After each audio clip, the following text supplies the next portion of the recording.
Hey there, everybody. It's Bryson, Program Manager at Simi High Tech U. It's been quite a year of learning and adjustment for us at the Simi Foundation.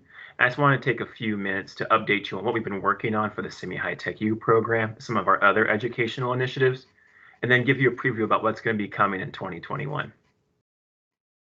High Tech U, our industry awareness program for high school students, continues to receive a lot of attention. COVID certainly did throw a wrench in our plans for a big year. We've been very grateful for all the patience and support from all of you as we regroup. Our team took a lot of time to look back and as a way to better plan for how we move forward, and we're excited to have some new ideas to share. So High Tech U, traditionally the in-person program that you know and love and have been successfully sponsoring for the past 20 years, of course is not going anywhere. While we had to put things on hold for 2020, we have been making updates to the program. We are working on with content developers to bring new modules that better demonstrate where the industry is heading. So I'm talking about things like AI, machine learning, and MIMS. Additionally, we are also updating existing activities like the education career pathways, microchips and solar chips to bring in stronger industry connections. So for the national shift to virtual learning and the inability to deliver in-person programs, for us it presented an opportunity to rethink how we deliver High Tech U. So we believe that empowering educators with industry-informed content and opportunities to engage with industry volunteers was the right choice. And so High Tech U in the classroom was a result of this work. We brought in a teacher over this past summer to really help us think about what the classroom would look like and how we can change our activities to look for the classroom environment. So we had to build with various learning contexts in mind. So students could be fully virtual or might have limited in-class time in a hybrid model. So building for the classroom allowed us to add more learner-focused activities, like learning and leadership style assessments, and to provide the students with more time to engage with the content. We're still in the final stages of putting it all together, and we'll be beginning the first pilot of this content in early 2021. And then lastly, for the High Tech U virtual. So we went back and forth on whether to dip our toes into the virtual learning space.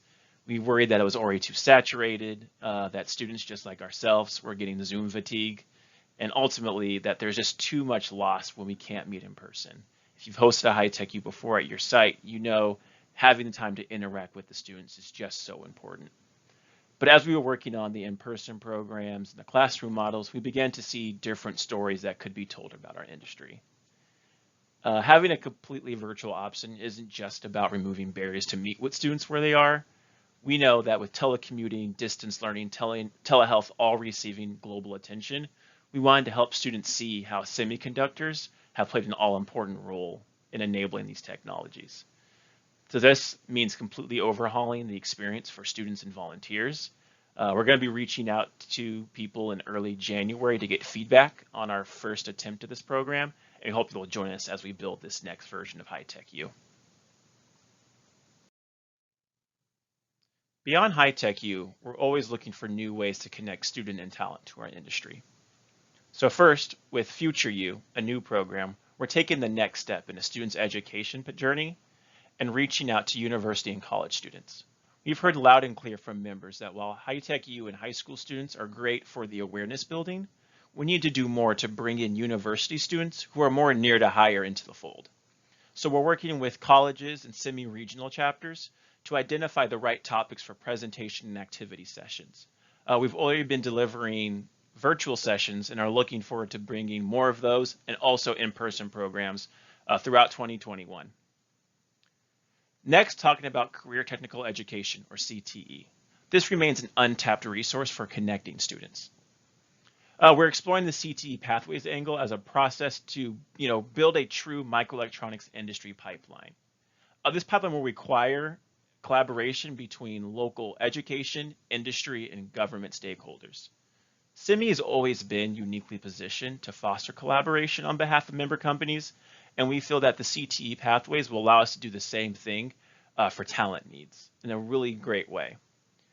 Sadly, because there are no nationally accepted CTE standards, we are going to have to rely on state standards to form the content, but that allows us to be hyper-localized and really create the right content for a particular city or state.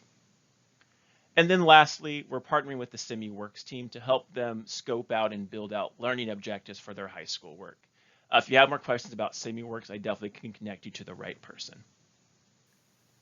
We are really excited with where High-Tech U and our education programs are headed. We believe we'll be able to reach more students and connect with more industry volunteers than ever before. So have a great rest of 2020, happy holidays, and I can't wait to connect with you all in the new year. Thanks.